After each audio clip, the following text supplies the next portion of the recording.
Daniel Brooks stood at the wide entrance of the Galactic Council chamber, his heart beating fast. He wore a simple dark suit that contrasted with the bright colors of the alien representatives. Behind him moved Princess Matilda, the king's only daughter and Daniel's unexpected inheritance. Her head was held high, but her pale green skin and large, oval eyes drew curious glances. Some whispered. Others pointed with long, slender fingers. The chamber itself was vast. Polished metal walls curved upward to meet a glass ceiling that revealed distant stars and swirling nebulae. Counselors from hundreds of worlds sat in tall, angular chairs arranged in a circle around a floating hologram table. At its center hovered a sphere representing the council itself, the symbol of unity among many races. Counselor Varka of the Zilonian sector rose first. He wore a robe of dark purple that shimmered as he moved. "So," he began, his voice echoing through the hall, "the human Daniel Brooks has inherited the crown's least desirable heir." He turned to his colleagues and let out a low laugh.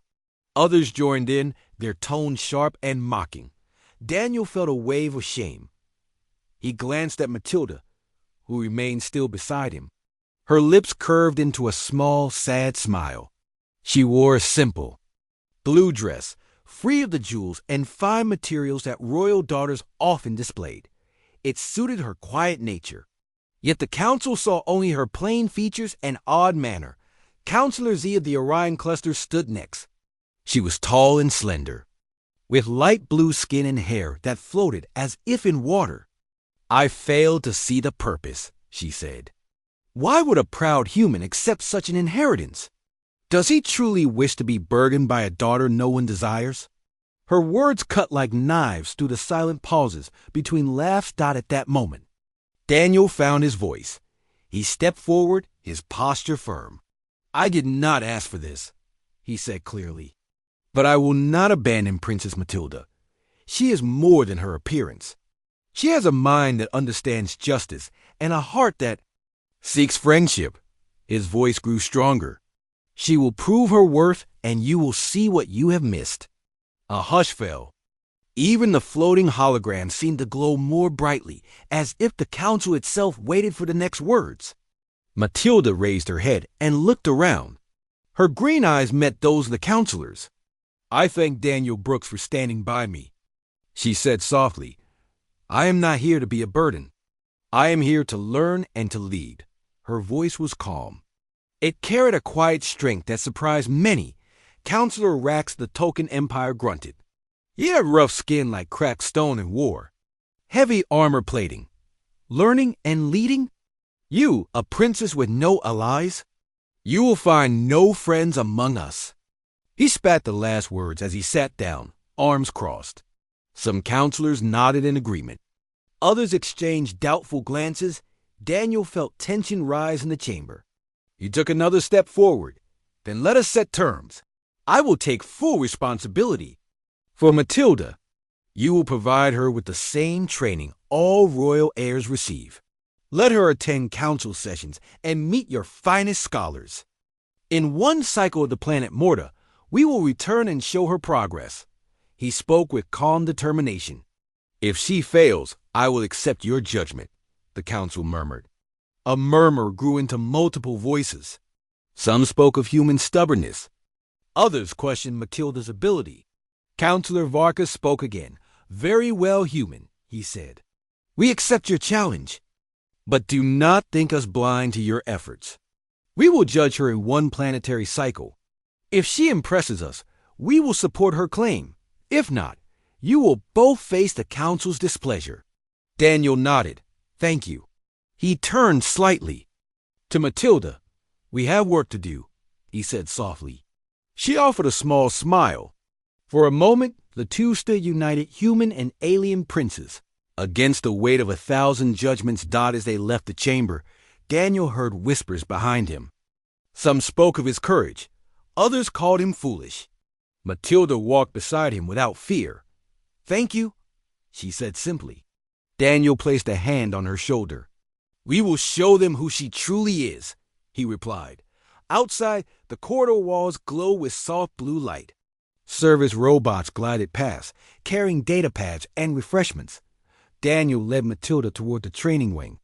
There, she would begin lessons in history, diplomacy, and leadership. Outside their window, the vast council station orbited a gas giant. Its storms visible below. Daniel thought of home, of Earth's green forests and blue oceans. He thought of Matilda's pale green skin and gentle eyes. He felt hope rise in his chest. He would face the council's scorn and stand by Matilda. Together, they would prove that worth lay not in beauty or wealth, but in courage and heart. Daniel Brooks and Princess Matilda stepped onto the red soil of Morta, the training planet. The air was thin but breathable. Dust rose in small clouds as they walked from the landing pad to the academy gates. A pale sun hung low in the sky, casting long shadows across the rocky plain. Daniel guided Matilda with a gentle hand on her elbow. She followed him without fear. Together, they would face the toughest challenge of their lives. Inside the academy, Counselor Varka's chosen instructors waited. Chief among them was Captain Linda Park, a human who had served on many worlds. She was tall, with close-cropped hair and bright eyes that missed nothing. "Welcome," she said in a firm voice. "You will train here for one cycle. We start now." She handed Matilda a simple uniform and a data pad. Daniel watched as Matilda's green fingers tapped the pad, ready to learn. Their first lesson was history. Professor John Brown stood before a hollow projector. He spoke of ancient wars, lost civilizations, and the founding of the council itself. Matilda listened intently. Her eyes shone with curiosity. Daniel sat beside her, taking notes. Other students filled the room. A silent token named Kiro, a Zilonian with 6 arms, and a human from Earth named Chloe Smith. They all watched Matilda with polite interest. After history, they moved to diplomacy. Instructor Kevin Green taught them negotiation tactics. He acted out a conflict between 2 alien tribes. Matilda asked thoughtful questions. She pointed out ways to find common ground. Kevin nodded in surprise. "You have a good mind for this," he said. Matilda blushed. Daniel smiled at her success. He felt proud. The other students glanced at Matilda with new respect. Each day was long. They rose before dawn to run along the edge of a crater. Matilda's legs trembled at first, but she pressed on. Daniel jogged beside her, offering words of encouragement. By the 3rd morning, she kept pace with John Brown and Chloe Smith.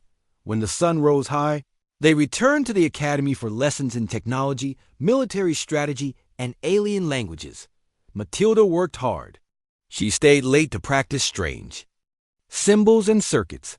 One afternoon, Matilda struggled with the Ziluvian script, its characters twisted and curved like vines. She frowned as she traced each stroke. Daniel saw her frustration and guided her hand. "Take it slow," he said softly. "Remember, each line is part of a whole." Matilda's eyes lit up. She tried again and got the character right. She laughed with relief. Nearby students clapped. Daniel felt a warm glow in his chest. Matilda was finding her way. Outside the academy, they explored Morta's valleys. Daniel wanted Matilda to see more than classrooms. He led her to a canyon filled with glowing crystals. Light bounced off their surfaces in all colors. Matilda gasped. She reached out to touch a crystal. It hummed softly under her fingers. Daniel took out his datapad and recorded the moment. "This place shows us that even in rough surroundings, beauty can grow," he said. Matilda nodded, her eyes wide with wonder. As the cycle continued, Matilda gained strength and knowledge.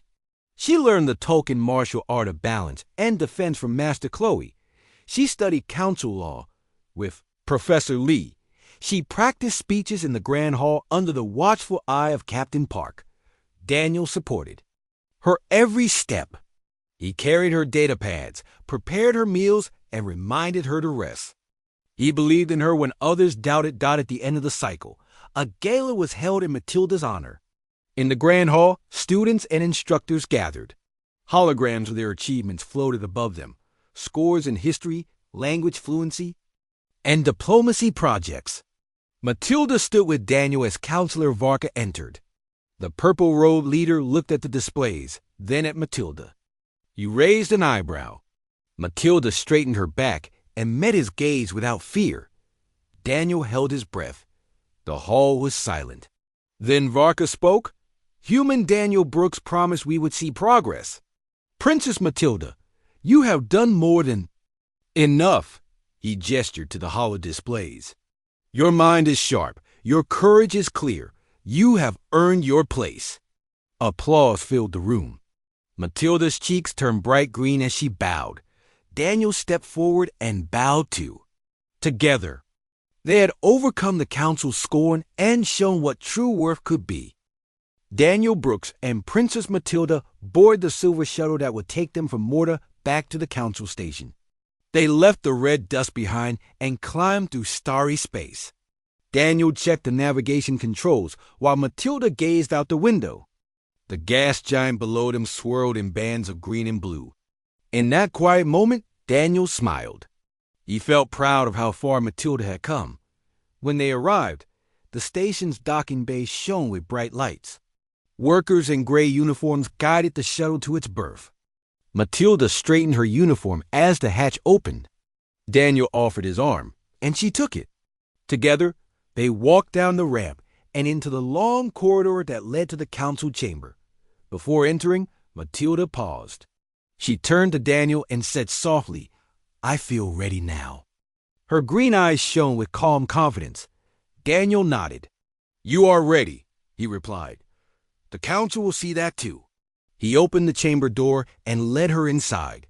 The familiar circle of chairs surrounded the hologram table. Counselor Varka sat in his purple robe, arms folded. Beside him, Counselor Z tapped her fingers on the armrest, her light blue hair floating slightly. Other counselors watched silently.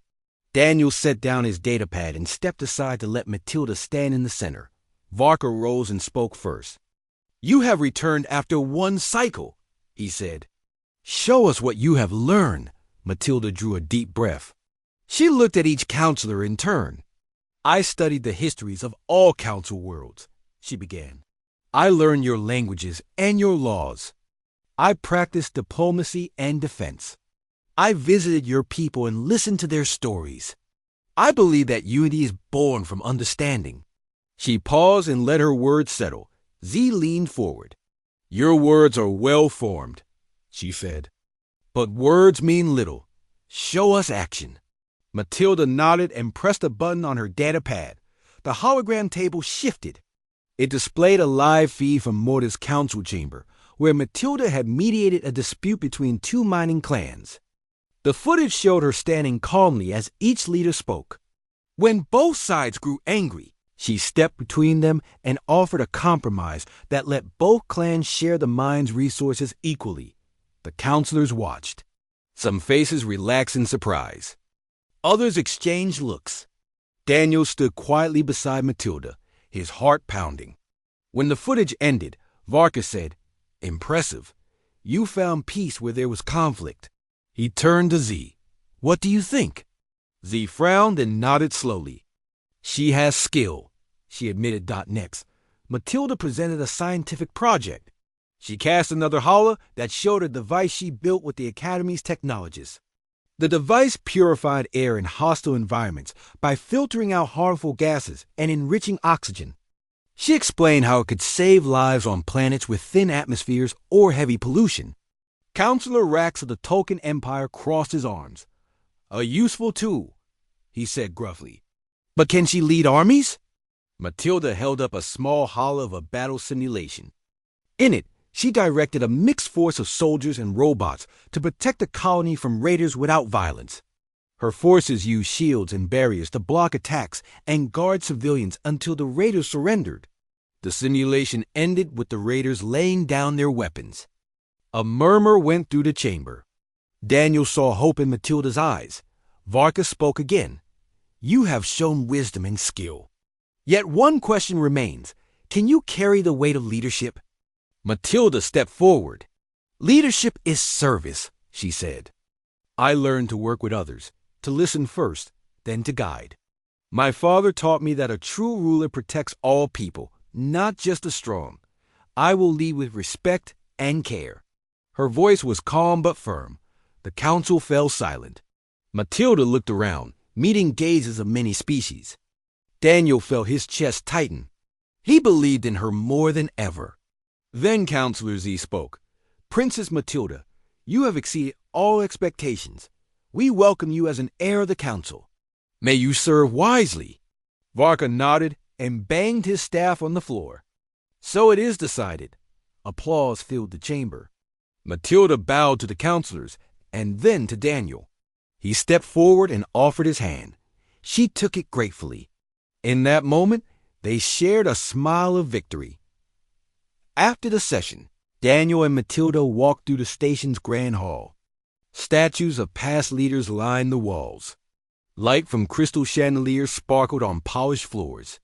Matilda paused before a statue of the council's founder. She placed a hand on its base and whispered a quiet promise. "I will not fail you." Daniel squeezed her hand gently.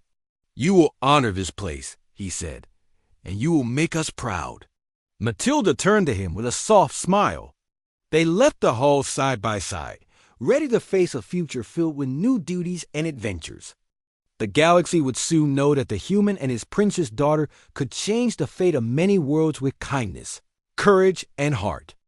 Princess Matilda sat at the head of a long, polished table in the council's meeting room.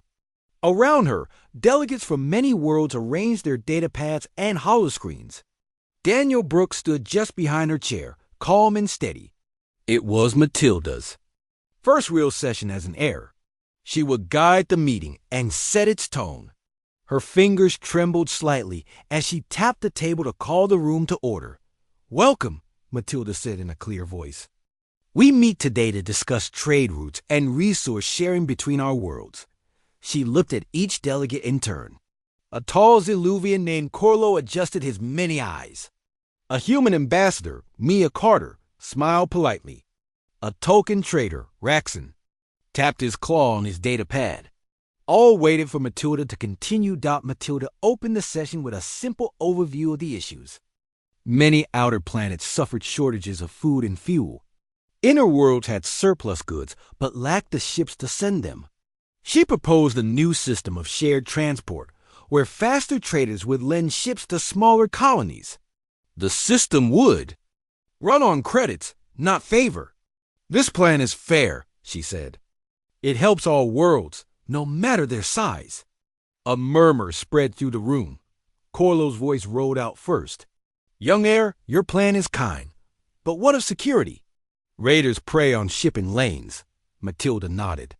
"I expected that." She said, "I recommend a joint patrol force made up of volunteers from each world. They will protect ships in need, using non-lethal methods when possible." She described shields that could block attacks and communication networks for quick. A. Mia Carter raised a hand. "Your idea is sound," she said. "But how will we pay for patrol ships?" Matilda tapped her datapad. "We will use excess credits from the transport system," she explained. "A small percentage of each shipment's fee goes into a security fund.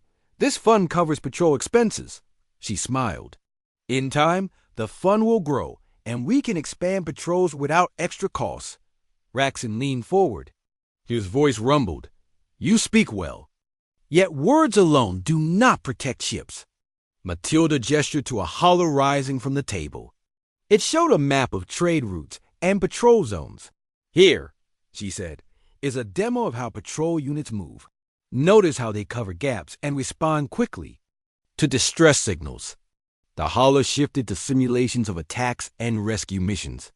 The delegates watched as shield drones deflected raider fire and lifted stranded crews from danger. Silence followed.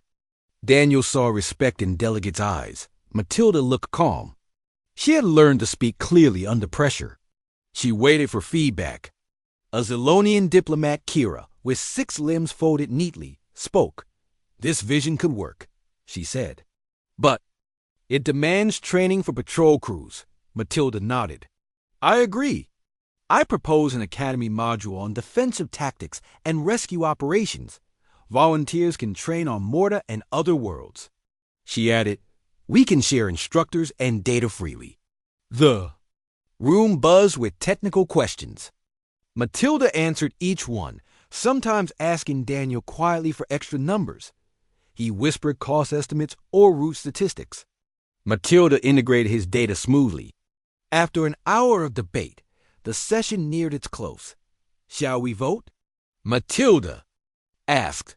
Delegates tapped yes on their pads. One by one, the votes appeared green. Only a few red votes marked disagreement. The motion passed. Matilda smiled at the room. Thank you, she said. Together we will make our world safer and stronger. After the meeting, Matilda and Daniel walked through a corridor lined with crystal panels. Light from nearby. Stars gleamed on the walls. Matilda felt relief and pride. You handled that well, Daniel said softly. She looked at him and nodded. I did not do it alone, she replied. Suddenly, alarms echoed through the station. Red lights flashed. A voice announced, Emergency on Deck 8. Fire in the engineering bay. Daniel and Matilda ran toward the nearest lift. They joined. A small crowd on Deck 7. Smoke rose from an open bulkhead. Crew members shouted orders. A supervisor, Marlin, barked into a comm unit. Seal the bulkhead. Vent the smoke. Matilda stepped forward. She saw a damaged power conduit sparking near a coolant line. She remembered her technical lessons. Marlin, she called. We need to shut off that conduit first, then seal the coolant line. The fire will spread fast if the coolant bursts. Marlin nodded and relayed the order. Crew members moved quickly. Daniel fetched a fire-suppressing kit and handed it to Matilda. She aimed the nozzle at the base of the flames. The fire hissed under. The suppressant. Smoke cleared slowly. Matilda and Daniel guided crew away from the hot panel. Within minutes, the fire was out. The bulkhead sealed. Marlin sighed in relief. Princess Matilda, your quick thinking saved us time and damage. Other crew members murmured agreement. Daniel placed a hand on her back. Well done. He said, the station chief, Ambassador Grace Liu, arrived. She wore a formal uniform and a concerned look. Is everyone safe? She asked. Matilda nodded. Yes, the fire is contained. No one was hurt. Grace turned to Matilda. You proved your leadership in policy and in crisis. I am proud to serve with you. Matilda bowed her head in gratitude. Later, in Daniel's quarters, Matilda sat quietly by a window. The stars moved slowly past. Daniel handed her a cup of tea. She held it and took a thoughtful sip. Today showed me two kinds of duty, she said. One in the council room, one out here among the crew. Daniel nodded. You led both, he replied. You are learning fast. Matilda looked out at the galaxy. I want to help all beings, she said. Not just with words, but with action. Daniel smiled. You already do. Together, they sat in calm silence, ready for whatever came next. Princess Matilda stood on the balcony of the council station, looking out at the pale blue planet below. She held a data pad in her hands, reading reports of unrest on a mining colony called Fauner. The colony's miners claimed that the planet's governor favored large corporations over the settlers.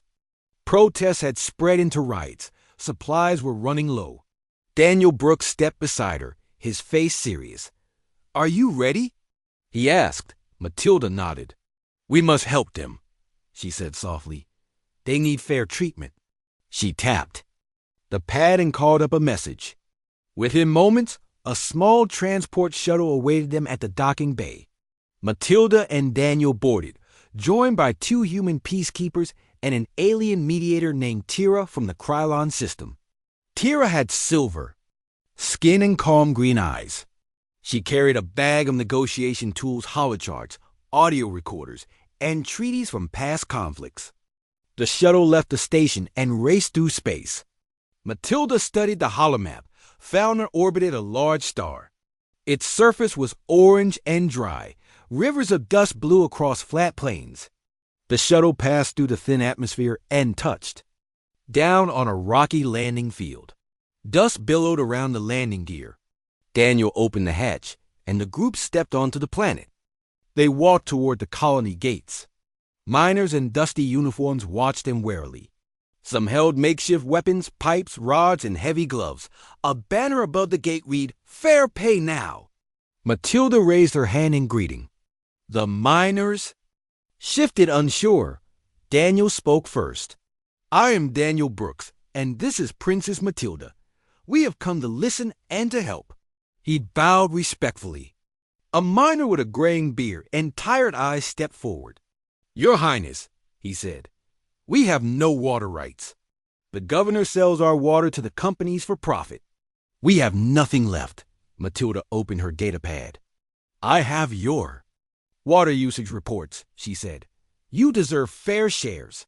She showed a holochart that compared company usage to miner usage. The miners leaned in. The chart revealed that the governor had given the companies 10 times more water than the settlers needed. The miners gasped. Tira spoke next.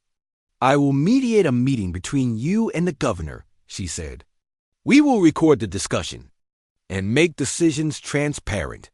The miners murmured approval. Daniel added, "We will also set up a safety fund for your families. You will receive food and medicine until this is resolved." Relief passed through the crowd. The graying miner nodded and led them through the gates. Inside, rows of simple buildings formed the settlement. Dusty wind blew through the corridors. The group entered the governor's office, a metal hut reinforced with solar panels. Governor Renko, a stocky man with a scar across his cheek, sat behind a desk. He glared at Matilda and Daniel.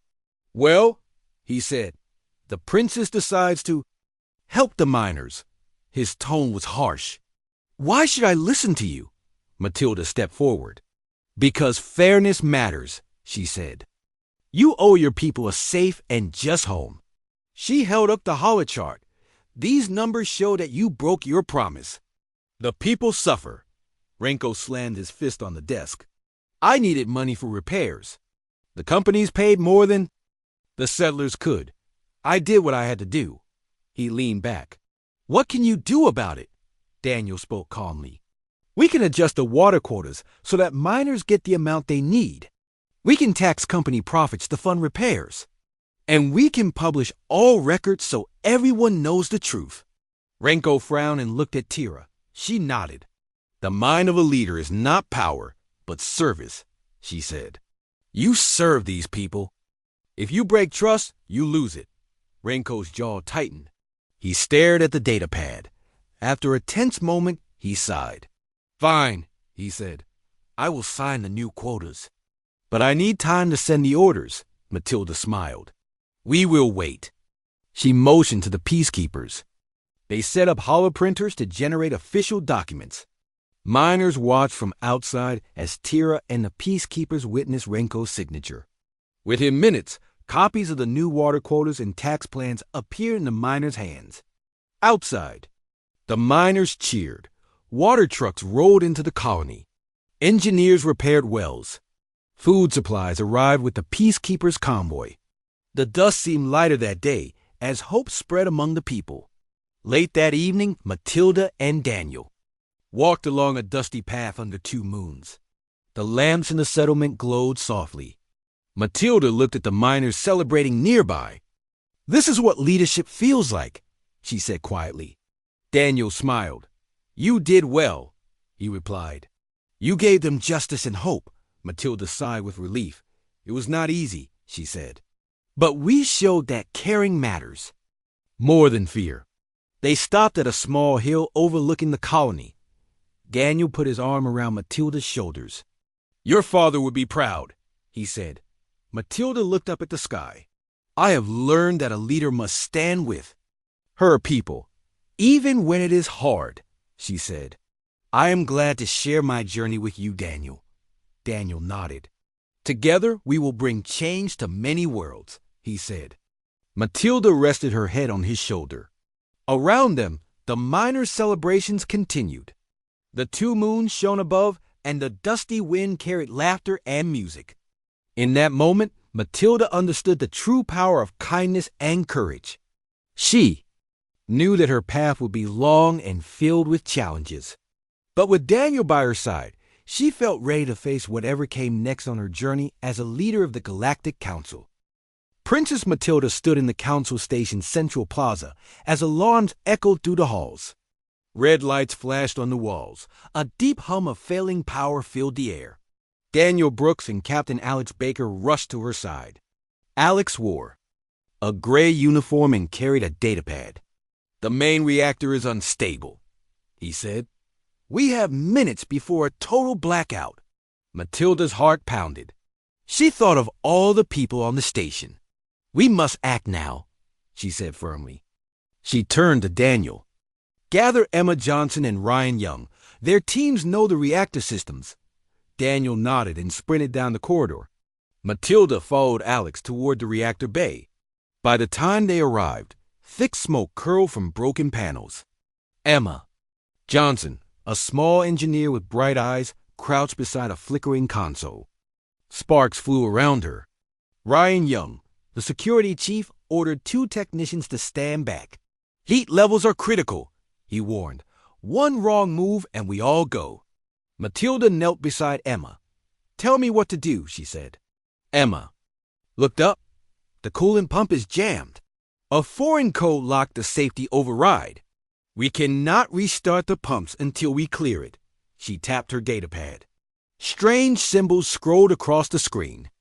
"This code is not part of our system," she said. "It came from an external source." Matilda frowned. "Sabotage," she whispered. "We need to remove it." Ryan pointed to a maintenance hatch. "The override module is behind there," he said, "but it is sealed under high voltage." Alex drew a small field tool from his belt. "I can cut the field," he said. "But it will take time. The reactor's core will overheat." Matilda looked at Emma. "Can you work faster?" Emma's jaw set. "I will try," she returned to the console. Matilda stood and placed a hand on Ryan's shoulder. "Keep everyone calm," she said. "Send an evacuation notice to the outer decks." Ryan barked orders into his COM unit. Technicians and officers rushed past him, guiding citizens away. Matilda stood at the hatch as Alex worked. Sparks. A blue light flashed as he cut the force field. Finally, with a hiss, the hatch opened. Inside, wires curled like vines. A small black device pulsed with red light. Matilda recognized it from her technical lessons. "That is an electromagnetic jammer," she said. "It blocks control signals and heats components." She peered closer. "We must remove it gently." She took a pair of insulated gloves from Ryan and pushed aside broken wires. The device hummed louder. Emma called out, "Coolant pressure is rising. We have 30 seconds before shutdown." Matilda felt sweat on her brow. She gripped the device and pulled. It resisted. Alex knelt beside her. "Use this clamp," he said, handing her a tool. Together, they gripped the jammer and lifted. The red lights dimmed. With a final pull, they freed the device and tossed it aside. Alex slammed the hatch closed and sealed it. Emma pressed a sequence on the console. The foreign code vanished. The safety override lit green. "It worked," Emma said. She hit the restart key. A low rumble echoed as the coolant pumps roared. Back to life. Steam hissed around them. The reactor's glow steadied. Lights returned to the bay. The alarm stopped. Matilda exhaled slowly. Daniel and Ryan helped people return inside. Counselors and citizens gathered near the bay entrance. Matilda stood tall. "Thanks to these brave officers, the station is safe," she said. "But this was sabotage. Someone tried to harm us." She looked at Alex. "Find out who planted that device." Alex nodded and hurried away. That evening, Matilda and Daniel met in a quiet council office. The sun from the station's viewport cast long shadows. Daniel set the jammer on a hollow table. "The device's serial number links to a weapons dealer on Corin Prime," he said. "We traced the shipment through a shell company owned by Counselor Varka's advisor." Matilda's mouth tightened. "So Varka wants to stop me," she said quietly. Daniel placed a hand on her shoulder. He fears your influence, he said. He will not stop until he wins.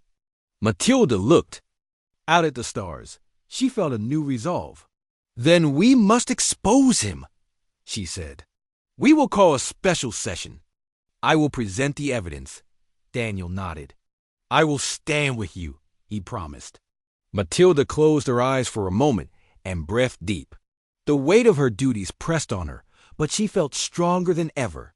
She would face Counselor Varka's challenge and prove that honesty and kindness would always overcome fear and deceit. The galaxy watched her every step, and she would not fail them. A hush fell over the council chamber as Princess Matilda took her place at the center. Daniel Brooks stood just behind her, his hand resting lightly on the datapad he carried. The seats around the glowing hologram table were filled with delegates from across the galaxy. Counselor Varka sat forward in his purple robe, eyes narrowed. Counselor Z leaned back, arms folded. Matilda steadied her breath and began. Honored counselors, she said, her clear voice carrying over the room. I asked for this special session to present evidence of sabotage against our station.